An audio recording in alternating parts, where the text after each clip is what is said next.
Et mesdames et messieurs, c'est l'heure de retrouver le Belge qui joue avec les mots et qui réveille les morts, le prince de l'absurdie. Voici la dernière chronique de Stéphane de Groot.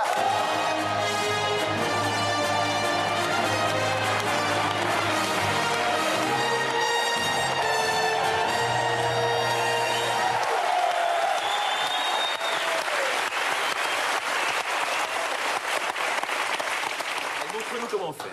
Alors, vous ne le savez sûrement pas, et si vous le saviez, vous auriez pu me le faire savoir après tout ce que j'ai su pour vous.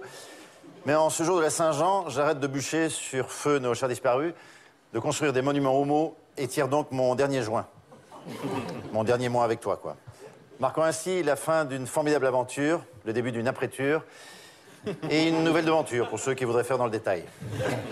Bien sûr, j'aurais pu continuer pour un oui ou pour un non, mais comme toute chose a une fin, et avant que cette fin ne me rende toute chose, je vais clore, comme j'avais l'intention de le faire, en saluant la mémoire vive de Raymond, non pas Domenech, qui est encore très vert malgré son passage en bleu, ni Raymond Barre, qui a été très bleu avant de passer au vert, ni même de Raymond Bedos, qui n'est pas le père du fils de cet esprit, mais bien de Raymond Devos, l'amant des maudits, des molus et des monuments aussi, car tout travail mérite salaire. Oui.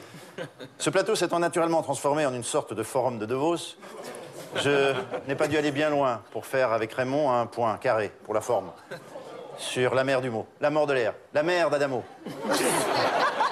Comment va-t-elle? Bref, faire un point sur l'amour d'aimant des mots. L'amour avec un grand L comme dans Jean-François. Car Raymond fut cet acrobate, clone, musicien, acrocien, musiclone, musiclette en bicyclone, je sais pas. Auteur et décompositeur de phrases qu'il portait à musée, ouvrez le guillemet, sur des portées à musique, jouant de la syntaxe comme du synthé et du synthé comme une cymbale, jusqu'à ce que la mélodie, elle sonne, comme disait Gainsbourg, qui lui aussi sergeait la note juste, ou cherchait, pour ceux qui s'appellent Cherche. Oui. Comme dans Cherche la main, pour voir si j'y suis, par exemple.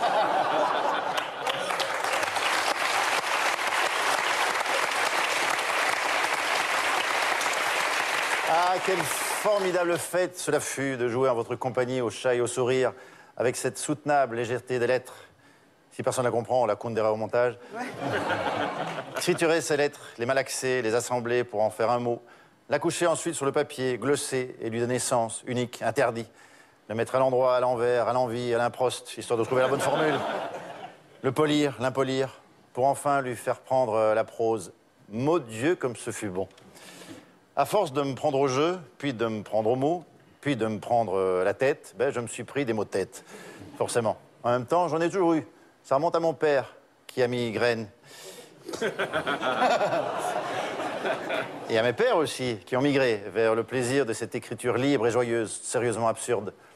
Je pense à Pierre, qui, même éloigné, fait partie des proches et m'a aidé à bâtir l'édifice spirituel. À Coluche, dont on mesure encore aujourd'hui les restants du cœur. Et puis je pense à mon ami Danny, avec qui j'ai fait un bout de chemin, court mais trash. Toujours là pour me conseiller. Fais pas ch'ti, fais pas ch'ta. Et avec le sourire en prime, car jamais Danny boude.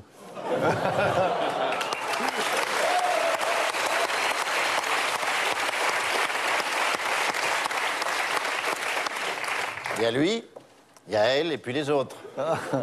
Chers compères et commères, comparses et complices de mes complots, ou de mes compotes pour ceux qui m'ont materné. Pointure en tout genre, maître des mots cassés. Vous avez eu le haut talent de m'emprêter pour ces rendus et m'avez inspiré sans jamais m'aspirer. Je retiens votre souffle et respire aujourd'hui cet air de circonstance, ce courant d'art qui m'enivre de bonheur le matin, quoi, et me fait parler comme je l'entends. Avant de refermer cette charentaise, c'est comme une parenthèse mais plus confortable, je tiens à dédier cette dernière chronique, qui n'en finit pas, à Christophe Debac, mon génial, unique et exceptionnel co-auteur qui s'est chargé d'écrire lui-même ce paragraphe.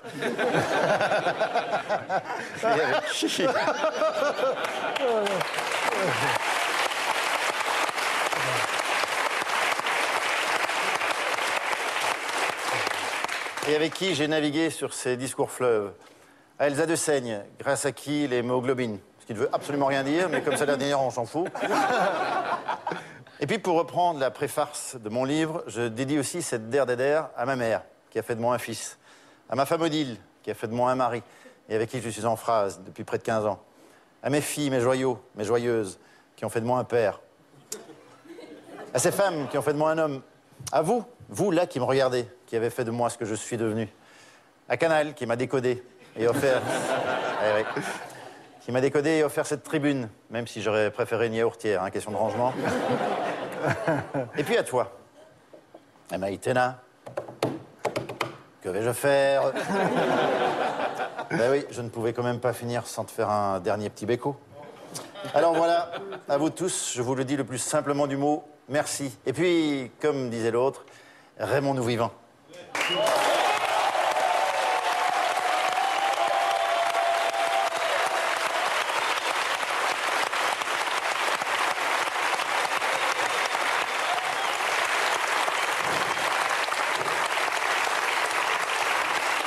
Merci beaucoup, Stéphane. Merci. Allez, on s'embrasse. T'es ému, hein? Ouais. C'est pas facile, hein?